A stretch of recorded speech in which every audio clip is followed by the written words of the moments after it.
ಮೊದಲನೇದಾಗಿ ಆ ಕಾರ್ಖಾನೆಯ ಆರಾಧ್ಯ ದೈವ ಬಂಡೆಮ್ಮ ದೇವಿಗೆ ನಮಸ್ಕಾರ ಮಾಡಿ ಕೃತಜ್ಞತೆ ಸಲ್ಲಿಸಿ, ಅದರ ಜೊತೆಗೆ ಸಹಸ್ರಾರು ರೈತ ಬಾಂಧವರಿಗೆ, ಷೇರುದಾರರಿಗೆ, ಕಾರ್ಮಿಕ ವರ್ಗದವರಿಗೆ ಎಲ್ಲರಿಗೂ ಕೂಡ ಈ ಒಂದು ಸಂದರ್ಭದಲ್ಲಿ ಕೃತಜ್ಞತೆ ಸಲ್ಲಿಸಿ, ಈ ಒಂದು ಚುನಾವಣೆಯಲ್ಲಿ ನಮ್ಮ 15 ಜನ ಅಭ್ಯರ್ಥಿಗಳಿಗೆ ಏನು ಪುನಶ್ಚೇತನ ಪ್ಯಾನೆಲ್ಗೆ ಸಹಕಾರ ಹಾಗೂ ಆಶೀರ್ವಾದ ನೀಡಿದಂಥ ಸಚಿವರಾದಂಥ ಲಕ್ಷ್ಮೀ ಹೆಬ್ಬಾಳ್ಕರ್ ಅವರು ಇರ್ಬೋದು, ಕಿತ್ತೂರು ಭಾಗದ ಶಾಸಕರಾದಂಥ ಬಾಬಾ ಸಾಹೇಬಣ್ಣ ಪಾಟೀಲ್ ಅವರು ಇರ್ಬೋದು, ವಿಠಲಣ್ಣ ಹಲಗೇಕರ್ ಅವರು ಇರ್ಬೋದು, ಅದರ ಜೊತೆಗೆ ಜಿಲ್ಲೆಯ ಸಾಕಷ್ಟು ಜನ ನಾಯಕರು, ಬೈಲಹೊಂಗಲ್ಲು, ಧಾರವಾಡ ಕ್ಷೇತ್ರದ ಎಲ್ಲ ನಾಯಕರು ಎಲ್ಲರಿಗೂ ಕೃತಜ್ಞತೆ ಸಲ್ಲಿಸಿ, ಇವತ್ತು ಒಂದು ಅಭೂತಪೂರ್ವವಾದಂಥ ಜಯವನ್ನ ನಮ್ಮ 15 ಜನ ಅಭ್ಯರ್ಥಿಗಳಿಗೆ ರೈತರು, ಷೇರುದಾರರು ನೀಡಿದ್ದಾರೆ. ಇದೊಂದು ಖುಷಿ, ಅದ್ರ ಜೊತೆ ಜವಾಬ್ದಾರಿ ಕೂಡ ಹೆಚ್ಚಿಗೆ ಆಗ್ತದೆ. ಕಾರ್ಖಾನೆ ಅಂದ ತಕ್ಷಣ ಲಾಭ ನಷ್ಟ ಇರೋದನ್ನ, ಯಾವುದೇ ಒಂದು ಸಂಘ ಸಂಸ್ಥೆ ಇರಲಿ, ಯಾವುದೇ ಒಂದು ವ್ಯವಹಾರ ಇರಲಿ, ಬಿಸ್ನೆಸ್ ಇರಲಿ, ಲಾಭ ನಷ್ಟ ಇರುತ್ತೆ. ಆದ್ರೆ ಅದನ್ನ ಸರಿಯಾಗಿ ನಡೆಸ್ಕೊಂಡು ಹೋಗುವಂತ ಜವಾಬ್ದಾರಿ ಇವತ್ತು ನಮ್ಮ ಮೇಲಿದೆ. ಕಾರ್ಖಾನೆಯನ್ನ ನಡೆಸಿ ನಮಗೆ ಅನುಭವ ಇದೆ. ಸುಮಾರು 6 ರಿಂದ 7 ವರ್ಷ ಈ ಶುಗರ್ ಇಂಡಸ್ಟ್ರಿಯಲ್ಲಿ ಕೆಲಸ ಮಾಡಿ ನಮ್ಗೆ ಅನುಭವ ಇದೆ. ನಾಯಕರದ್ದು ಎಲ್ಲರದ್ದು ಆಶೀರ್ವಾದ ಇದೆ.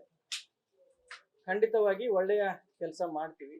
ಮುಂಬರುವಂತ ದಿನದಲ್ಲಿ ರೈತರ ಒಳಿತಿಗಾಗಿ, ಕಾರ್ಮಿಕರ ಒಳಿತಿಗಾಗಿ, ಎಲ್ಲ ಷೇರುದಾರರ ಒಳಿತಿಗಾಗಿ ಆ ಭಾಗದಲ್ಲಿ ಆ ಕಾರ್ಖಾನೆಯನ್ನ ಅವಲಂಬಿತವಾಗಿ ಇಟ್ಕೊಂಡಂತ ಸಹಸ್ರಾರು ರೈತರದ, ಒಬ್ರು ಇಬ್ರು ಅಂತ ಅನ್ನಕ್ ಬರುದಿಲ್ಲ, 10 ರಿಂದ 15 ಹಳ್ಳ್ಯಾಗ ಸಣ್ಣ ಭೂಮಿ ಇರುವಂತ ರೈತರದ, 2 ಎಕರೆ 3 ಎಕರೆ ತುಂಡು ಜಮೀನ್ ಅಂತ ನಾವೇನ್ ಕರಿತೇವೆ.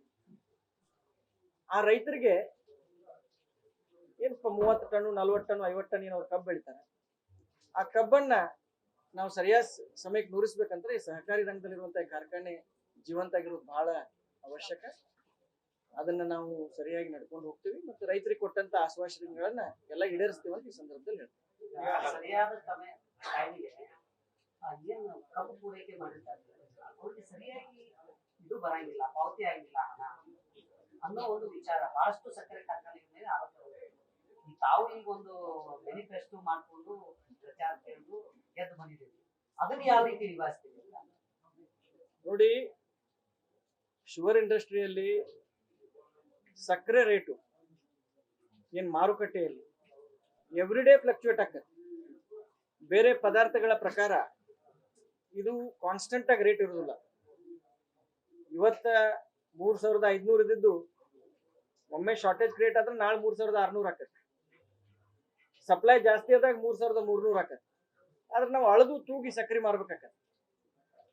ಸಕ್ರಿ ಮಾರಿದಾಗ ನಾವು ರೈತರಿಗೆ ಕಬ್ಬಿನ ಬಿಲ್ ಕೊಡಾಕ್ ಬರ್ತೈತಿ, ಹಾರ್ವೆಸ್ಟಿಂಗ್ ಅಂಡ್ ಟ್ರಾನ್ಸ್ಪೋರ್ಟೇಷನ್ ದವ್ರಿಗೆ ಅವ್ರ ಕಟಾವ್ ಬಿಲ್ ಕೊಡಾಕ್ ಬರ್ತೈತಿ. ಅದಕ್ಕಾಗಿ ಆ ಸಕ್ಕರೆ ಮಾರಾಟನ ನಾವು ನಿಯಂತ್ರಣ ಮಾಡಿದಾಗ ಒಂದು 10 ದಿವಸ 15 ದಿವಸ ಹಿಂದೆ ಮುಂದೆ ಆಕತ್ತೆ. ಆದ್ರೆ ರೈತರಿಗೆ ನಾವು ಈಗಾಗಲೇ ಒಂದು ಪ್ರಣಾಳಿಕೆಯಲ್ಲಿ ಹೇಳಿದೀವಿ, ಸರಿಯಾದ ಟೈಮ್ನಲ್ಲಿ ನಿಗದಿತ ಸಮಯದಲ್ಲಿ 15 ರಿಂದ 20 ದಿವಸದಾಗ ಅವ್ರಿಗೆ ಬಿಲ್ ಕೊಟ್ಟು ಅವರ ವಿಶ್ವಾಸವನ್ನು ಗಳಿಸ್ತೀವಂತ ಆ ನಿಟ್ಟಿನಲ್ಲಿ ಎಲ್ಲಾ ಕೆಲಸ ಮಾಡ್ತೀವಿ. ಆ ದೇವರ ಆಶೀರ್ವಾದನೂ ಬೇಕು. ಯಾಕಪ್ಪ ಅಂತಂದ್ರ ಒಂದು ಯೂನಿವರ್ಸಲ್ ಲಾ ಅಂತ ಇರ್ತೈತಿ. ನಾವು ಎಷ್ಟೇ ಪ್ರಯತ್ನ ಮಾಡಿದಾಗ ಆ ಯೂನಿವರ್ಸ್ ನಲ್ಲಿ ಇರುವಂತ ಭಗವಂತನು ನಮಗ ಸಹಾಯ ಮಾಡ್ಬೇಕಾಗತ್ತಿ. ಈ ಒಂದು ನಮ್ಮ ಕೆಲಸದಲ್ಲಿ ನಾವೇನ್ ಕೈ ಹಾಕಿದೀವಿ ಎಲ್ಲ ನಾಯಕರದ್ದು ಒಳಗೊಂಡ 100% ದೇವರು ನಮಗ ಸಹಕಾರ ನೀಡ್ತಾರ.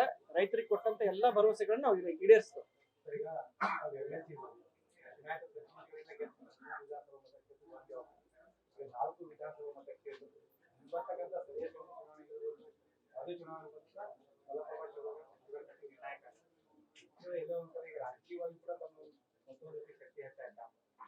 ನೋಡ್ರಿ, ನಾವು ರಾಜಕಾರಣಿಗಳು ಅಂತಂದ್ರೆ ನಮ್ಗೆ ಜನರು ಬೇಕು, ಆಜು ಬಾಜು ಜನರು ಬೇಕು. ಬೆಳಿಗ್ಗೆ ಎದ್ರೆ ಜನ ಬೇಕು, ಸಂಜೆಗೂ ಜನ ಬೇಕು. ಇಲ್ಲಾಂದ್ರೆ ಏನೋ ಸ್ವಲ್ಪ ಮಿಸ್ಟೇಕ್ ಐತೆ ಅಂತ ತಿಳ್ಕೊತಾರೆ.